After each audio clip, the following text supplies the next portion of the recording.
Selamat pagi anak-anak, selamat berjumpa kembali.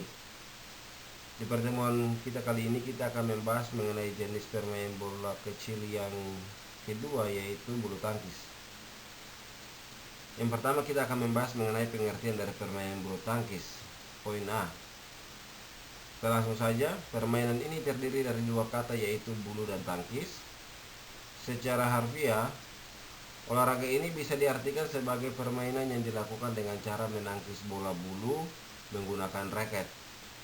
Bolanya sendiri merujuk pada kok yang memang terbuat dari bulu-bulu hewan unggas. Bulu tangkis harus dimainkan oleh setidaknya 2 orang. Tujuan dari permainan ini adalah memukul kok hingga bisa melayang melewati net, kemudian jatuh ke lantai di area lawan agar terhitung sebagai poin. Bulu tangkis memang terlihat mudah dilakukan, tetapi olahraga ini butuh latihan dan kerja keras tinggi untuk benar-benar bisa menguasainya. Belum lagi ada sederet peraturan yang harus Anda pahami apabila berniat menekuni olahraga yang satu ini. Iya, olahraga ini memang benar-benar terlihat gampang, mudah dilakukan, tapi kalian butuh kerja keras yang tinggi untuk benar-benar bisa menguasainya. Kerja keras tinggi di sini tuh banyak hal yang akan kalian lakukan untuk bisa benar-benar menguasai permainan ini.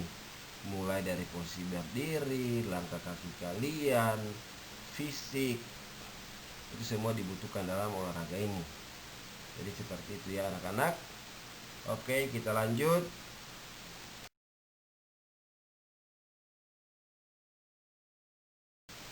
Ya, kita masuk B, sejarah bulu tangkis. Tidak ada yang tahu pasti tentang asal mula penciptaan olahraga bulu tangkis. Akan tetapi, banyak pendapat yang mengatakan kalau permainan tersebut sudah ada sejak zaman Mesir kuno, yaitu sekitar 2000 tahun yang lalu. Ada pula yang berpendapat bahwa bulu tangkis sebenarnya berasal dari Tiongkok. Zaman dulu orang-orang Tiongkok punya permainan bernama jianzi. Aturan mainnya mirip seperti bulu tangkis, yaitu menjaga agar kok tidak jatuh ke tanah. Berarti banyak pendapat yang mengatakan bahwa permainan ini sudah berada sejak zaman Mesir kuno. Bahkan ada juga yang mengatakan bahwa permainan ini berasal dari Tiongkok. Sedangkan sejarah tersebut mengatakan bahwa tidak ada yang tahu pasti tentang asal mula penciptaan olahraga bulu tangkis. Seperti itu ya. Jadi belum ada kejelasan mengenai siapa yang menemukan dan di mana tempatnya, itu belum pasti. Cuma hanya beredar kabar bahwa ada yang mengatakan bahwa olahraga ini sudah ada sejak zaman Mesir kuno. Bahkan ada yang mengatakan bahwa olahraga ini berasal dari Tiongkok. Jadi seperti itu. Oke, kita lanjut.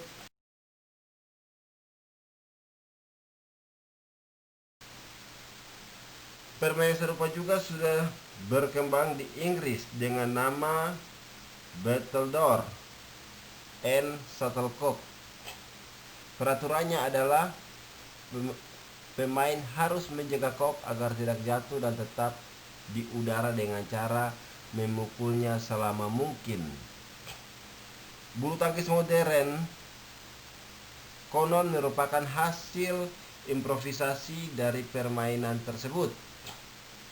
Zaman dulu, bangsawan pemilik istana Badminton House mengadakan pertandingan Battledore and Shuttlecock yang sedikit dimodifikasikan, yaitu memakai tali untuk membatas tengah lapangan. Permainan ini kemudian berkembang pesat sejak tahun 1850-an dan orang-orang mulai menyebutnya sebagai badminton. Jadi, Badminton sendiri sebenarnya merujuk pada nama istana Inggris yang mengadakan pertandingan kala itu. Berarti nama badminton ini merupakan nama dari istana Inggris ya, karena mereka yang mengadakan pertandingan tersebut. Badminton mulai masuk ke Indonesia pada zaman penjajahan sekitar tahun 1930.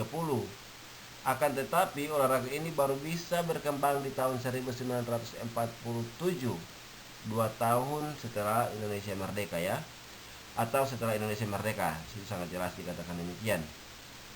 Sejak saat itu perkembangan badminton pun cukup pesat dan para atlet mulai bermunculan. Berarti perkembangan olahraga ini sangat diminati oleh masyarakat yang ada di negara kita pada zaman itu.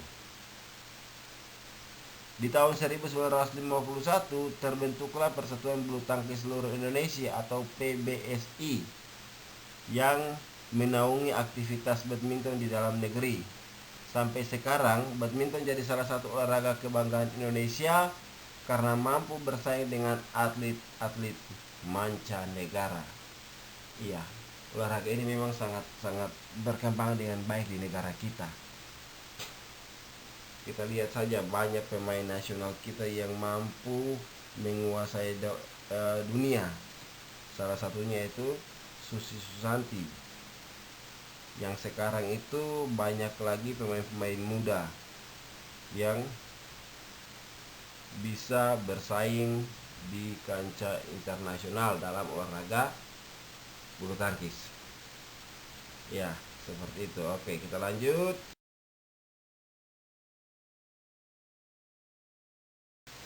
C, kita akan membahas mengenai peraturan bulu tangkis. Permainan bulu tangkis memiliki sejumlah peraturan yang harus dipatuhi oleh semua pemain. Peraturan tersebut meliputi jumlah pemain, cara memulai pertandingan, hingga sistem penghitungan skor. Kita akan membahas nomor 1, yaitu perlengkapan bulu tangkis. Kita bahas yang poin A, raket. Raket memiliki panjang maksimal 68 cm dan lebar 22 cm. Panjang kepala raket atau area senar adalah 28 cm dengan lebar 22 cm. Raket bisa terbuat dari kayu atau aluminium dengan berat tak lebih dari 150 gram. Yang artinya berat raket itu harus di bawah 150 gram atau pas 150. B. Kok.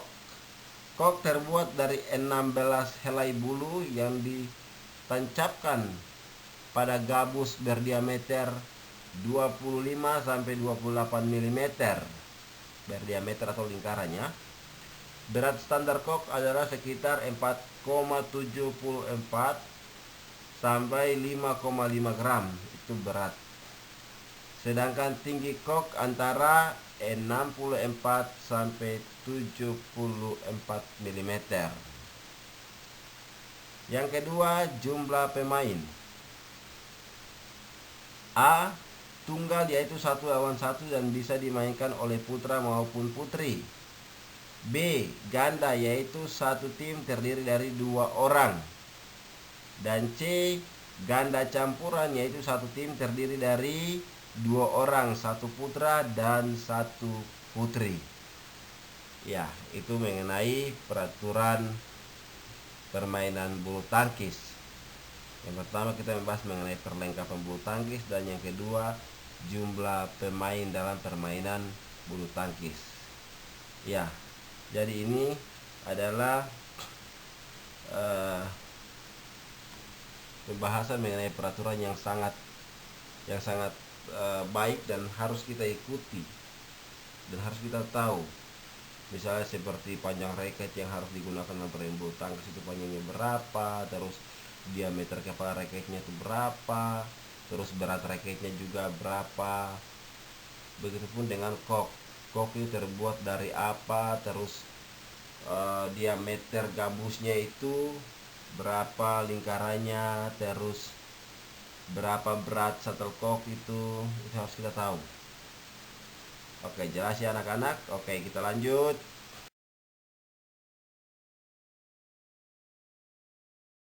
Masih tetap mengenai peraturan permainan bulu tangkis. Tadi yang kedua kita membahas mengenai jumlah pemain. Yang ketiga, penentuan awal permainan. Pertandingan diawali dengan undian, yaitu menggunakan metode lempar koin yang dilakukan oleh wasit. Undian ini untuk menentukan pemain mana yang harus melakukan servis terlebih dahulu. Berarti ini adalah salah satu cara untuk memulai suatu pertandingan. 4. Perhitungan skor.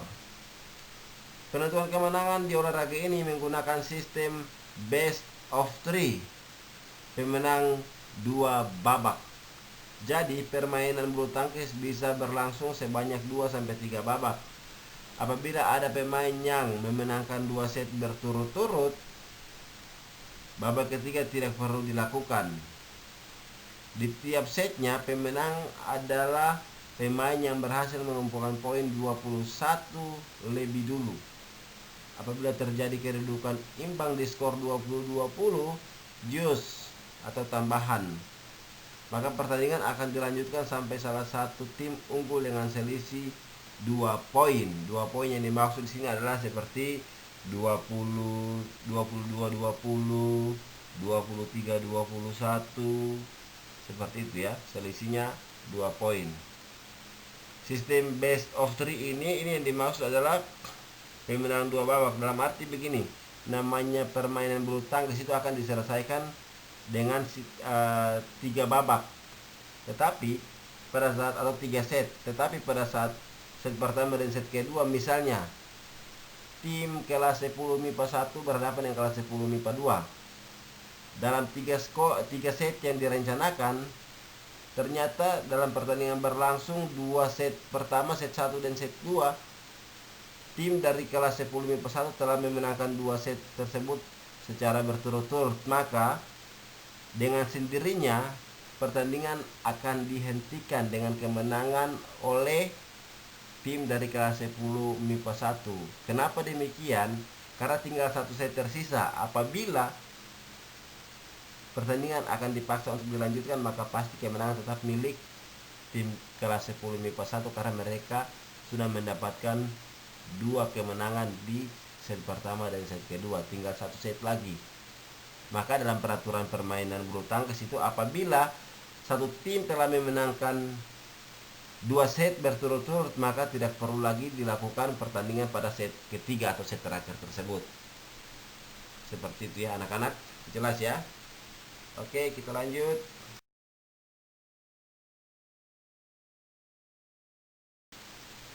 Ya, yang kelima kita berbicara mengenai peraturan permainan menyangkut pelanggaran. A. Kok menyangkut di net. B. Raket menyentuh net saat memukul kok.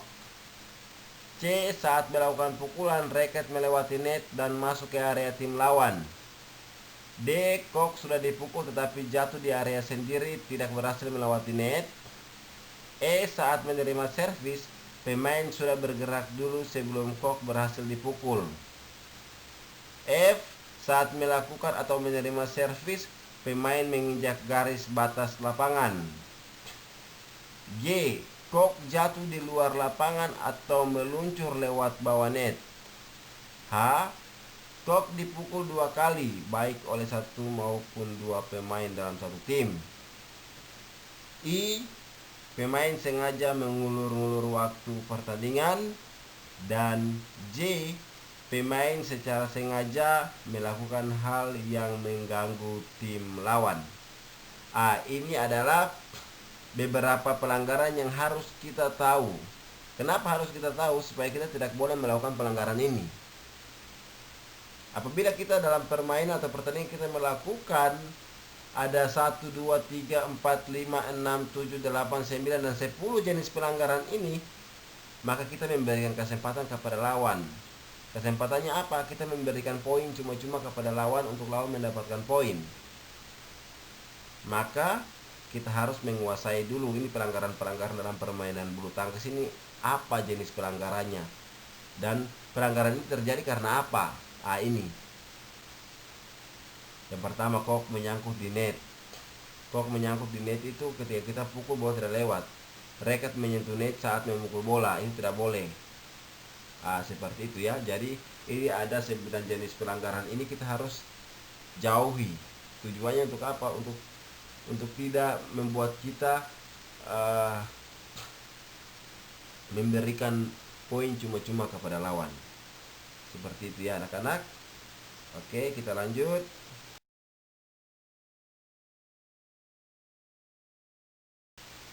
Ya, tadi kita membahas mengenai peraturan permainan dalam permainan bulu tangkis.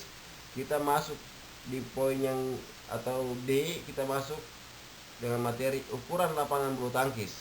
Di situ ada lapangan bulu tangkis, kalian bisa lihat. Ada lapangan bulu tangkisnya. Lapangan bulu tangkis berbentuk persegi panjang yang dipisahkan oleh net di bagian tengah. Pada pertandingan bulu tangkis profesional, lapangan yang digunakan harus memiliki ukuran standar yang sudah ditentukan oleh PBSI maupun Badminton World Federation. Kita lihat panjang lapangan 13,40 meter. Lebar lapangan 6,10 meter. Tinggi tiang net 1,55 meter. Tinggi net 1,52 meter. Jarak garis servis depan ke net 1,98 meter. Jarak garis servis tengah ke garis samping 3,05 meter.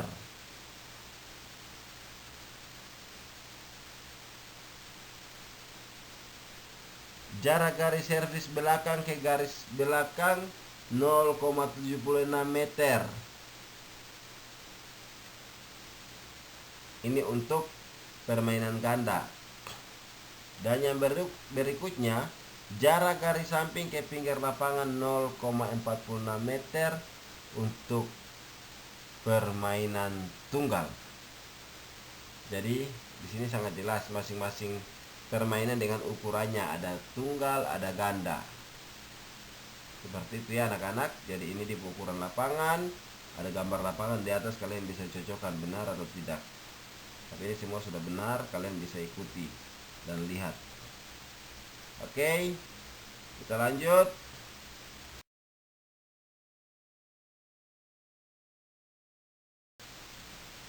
Kita akan membahas mengenai teknik dasar bulu tangkis. Ya, kita masuk ke materinya. Sama halnya dengan olahraga lain, bulu tangkis juga harus dimainkan dengan teknik-teknik tertentu. Pemain bulu tangkis harus menguasai sejumlah teknik dasar, mulai dari cara memegang raket hingga melakukan pukulan. Yang pertama, cara memegang raket. Di situ ada gambarnya, kalian bisa lihat. Pak Guru sudah sertakan dengan gambarnya, kalian bisa lihat di situ.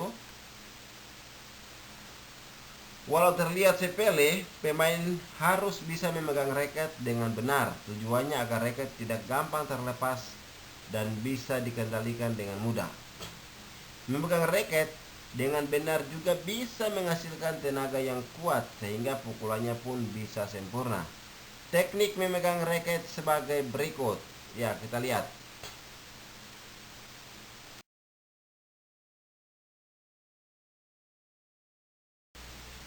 Yang pertama kita lihat teknik forehand. Teknik ini sama seperti ketika Anda memegang benda pada umumnya. Tangan harus menggenggam pegangan raket, sedangkan telunjuk dan ibu jari membentuk sudut atau huruf V. Yang berikutnya teknik backhand. Hampir sama seperti teknik forehand, hanya saja posisi ibu jari tidak bertemu dengan ujung jari lainnya, melainkan disejajarkan dengan pegangan raket sehingga mendekati telunjuk. Ya, kita lanjut.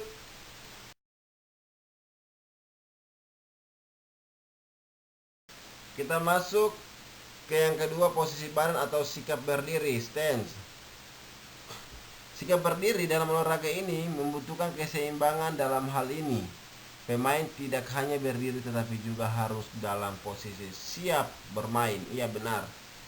Kita kalau hanya berdiri terus tidak siap untuk bermain sangat tidak pas. Tidak pas dalam arti seperti ini. Ketika orang nonton juga bisa-bisa orang bisa tidur karena pemain tidak mempunyai sikap sebagai seorang pemain atau atlet. Seperti itu ya. Sikap berdiri dalam bulu tangkis, badan bertumpu pada kedua kaki. Berikut, kedua kaki dibuka selebar bahu dan agak ditekuk.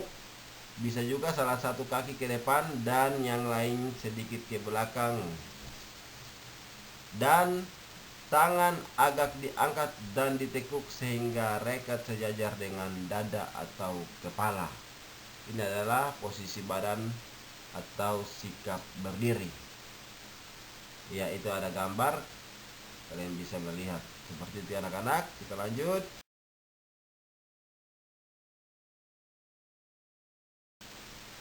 Ya, ini adalah salah satu sikap yang paling utama dalam permainan bulu tangkis, yaitu kerja kaki atau footwork. Bulu tangkis menuntut para pemainnya untuk bergerak lincah dan cepat. Karena itu, kerja kaki atau footwork punya peran yang sangat penting di dalam permainan ini. Kaki tidak hanya untuk memposisikan badan, tetapi juga jadi tumpuan sekaligus pusat keseimbangan tubuh. Ya, ini sangat mendasar dalam permainan bulu tangkis. Gerak kaki ini sangat mendasar. Kenapa demikian? Kita punya gerakan kaki itu harus cepat. Karena pasti kita akan menjelajah semua sudut-sudut lapangan. Pada saat lawan menempatkan bola, misalnya lawan menggunakan pukulan lob, jenis pukulan lob. Pukulan lob dalam permainan bulu tangkis itu arah jatuh bolanya itu di daerah garis belakang. Maka kita harus mempunyai gerakan kaki yang baik untuk membawa tubuh kita ke area belakang garis untuk menerima bola tersebut. Dan ketika kita menerima bola hasil pukulan lob tadi, lawan mengembalikan lagi dengan pukulan netting. Maka kita harus dengan secepat mungkin, dengan gerakan kaki yang cepat, kita harus bisa ke depan untuk menerima bola netting yang diberikan oleh lawan. Jadi gerakan kaki ini sangat penting dalam permainan bulu tangkis ya anak-anak. Oke, kita lanjut.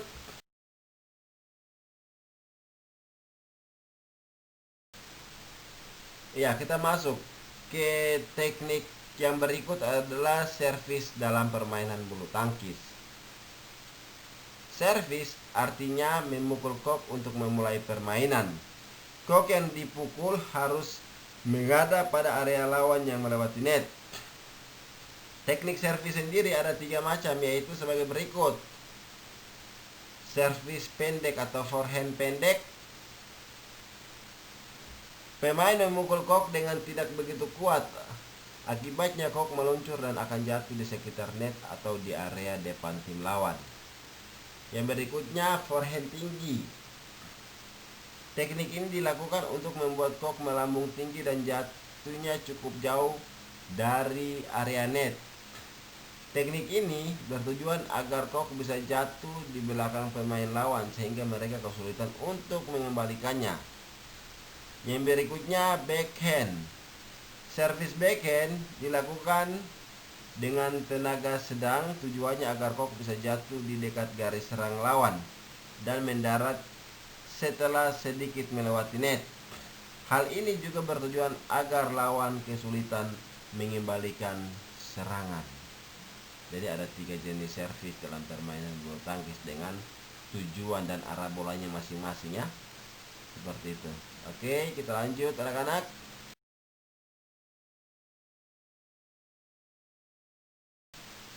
Yang kelima, cara memukul.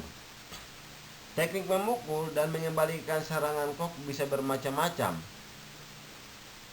Setiap tekniknya juga bisa menjadi penentu kemenangan tim. Setidaknya ada 5 jenis yang patut Anda ketahui, yaitu pukulan lob, drop shot, drive, netting, dan smash. Yang pertama kita akan membahas mengenai pukulan lob. Teknik ini dilakukan dengan cara memukul kok agar bisa terbang setinggi mungkin dan jatuhnya di belakang garis lapangan area tim lawan.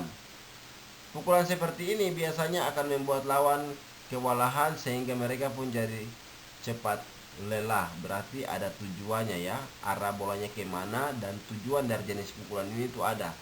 Di situ dikatakan bahwa pukulan seperti ini biasanya akan membuat lawan kewalahan sehingga mereka pun jadi cepat lelah. Itu tujuan dari jenis pukulan lob tersebut. Seperti itu anak-anak. Oke, kita lanjut.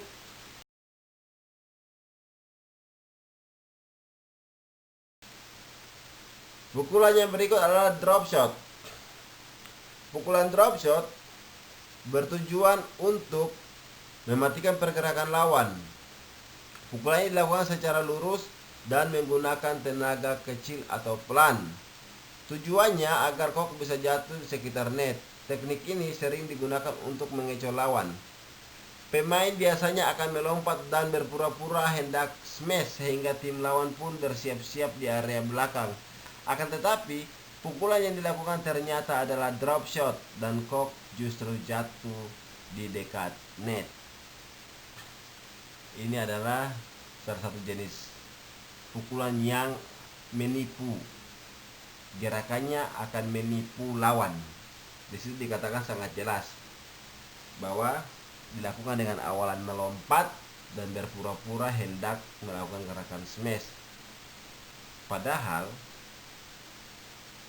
jenis pukulan drop shot yang dilakukan, ketika gerakan itu dilakukan, gerakan awalnya dilakukan, semua orang atau pemain yang bermain pasti mengira akan melakukan pukulan smash. Kenapa demikian? Karena gerakan menarik lengan ke belakang itu gerakannya sama persis dengan melakukan pukulan smash. Maka ketika gerakan ini dilakukan, pasti lawanmu akan bersiap dengan gerakan siap melakukan pertahanan di area belakang. Oke, kita lanjut. C. Pukulan drive. Drive adalah jenis pukulan yang mendatar. Arah pukulannya bisa lurus atau menyilang untuk menyasar sisi samping tim lawan. Teknik ini biasanya dilakukan untuk menyerang maupun mengembalikan serangan dengan cepat.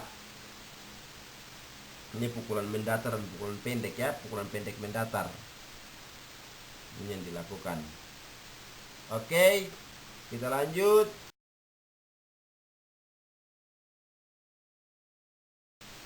Ya, D. Pukulan netting. Pasti kalian sudah tahu jenis pukulan ini seperti apa, terus arah bolanya kemana, tujuannya untuk apa. Pasti kalian sudah tahu. Yang bisa bermain bulu tangkis pasti sudah tahu ya. Oke, kita masuk. Sesuai namanya, ini adalah jenis pukulan yang bertujuan agar kok jatuh tepat di net setelah berhasil melewatinya. Pukulan netting ini cukup sulit dilakukan karena butuh akurasi tinggi. Bila berhasil, tim lawan akan kesulitan mengembalikan serangan tersebut. Ini ada beberapa jenis pukulan net. Ada pukulan netting lurus dan ada pukulan netting menyilang. Yang sangat sulit itu ketika kita melakukan pukulan netting menyilang. Misalnya kita menerima bola di area sebelah kanan dari bidang lapangan kita. Kita akan melakukan pukulan netting menyilang. Bola diarahkan ke sebelah kanan juga dari pertahanan tim lawan kita. Tentunya bola harus melewati net dan jatuh persis dekat dengan net. Ketika kita melakukan pukulan tersebut, pasti lawan akan sulit untuk mengambil bola tersebut. Kenapa demikian? Karena awal posisi lawan pasti berhadapan dengan kita. Kita di posisi kanan, dengan menerima bola di posisi kanan bidang lapangan kita, berarti posisi sebaliknya dari lawan, yaitu lawan berada di posisi kiri. Ketika kita melakukan pukulan netting menyilang ke sebelah kanan dari bidang lapangan lawan, lawan akan kesulitan. Kenapa demikian? Karena posisi berdiri lawan ada di sebelah kiri dari bidang lapangannya. Seperti itu ya. Oke, smash. Kalau namanya smash pasti semua sudah tahu, ini pasti pukulan yang keras. Oke, smash adalah jenis pukulan yang bertujuan untuk menyerang sekaligus mematikan gerakan lawan. Pukulannya sendiri sangat keras dan menukik ke bawah. Untuk melakukan smash, pemain harus memukul kok dengan sekuat tenaga. Tujuannya agar kok bisa melaju cepat dan lawan tidak sempat untuk mengembalikan serangan. Smash juga biasanya dilakukan dengan cara melompat untuk menghasilkan serangan yang cepat, kuat, dan arahnya menukik tajam ke bawah lapangan. Namanya pukulan smash pasti kita semua sudah tahu. Pasti pukulan ini keras, tajam, dan menukik. Seperti itu. Dan kalau kita melakukan pukulan smash dan lawan tidak segera melakukan tindakan pertahanan, maka sudah pasti hasil pukulan kita akan membawakan hasil berupa poin. Seperti itu ya. Oke.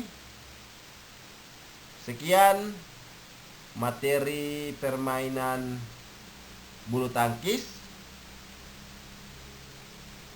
Berarti kita masih punya satu lagi materi tentang permainan bola kecil, yaitu tenis meja. Ya, sekian materi yang dapat Pak Guru sampaikan hari ini. Semoga dapat bermanfaat dan Pak Guru harap kalian bisa belajar. Kalau yang punya sarana di rumah bisa mempraktekkan sesuai dengan materi yang Pak Guru sudah berikan dengan penjelasan. Oke, selamat pagi, Tuhan memberkati.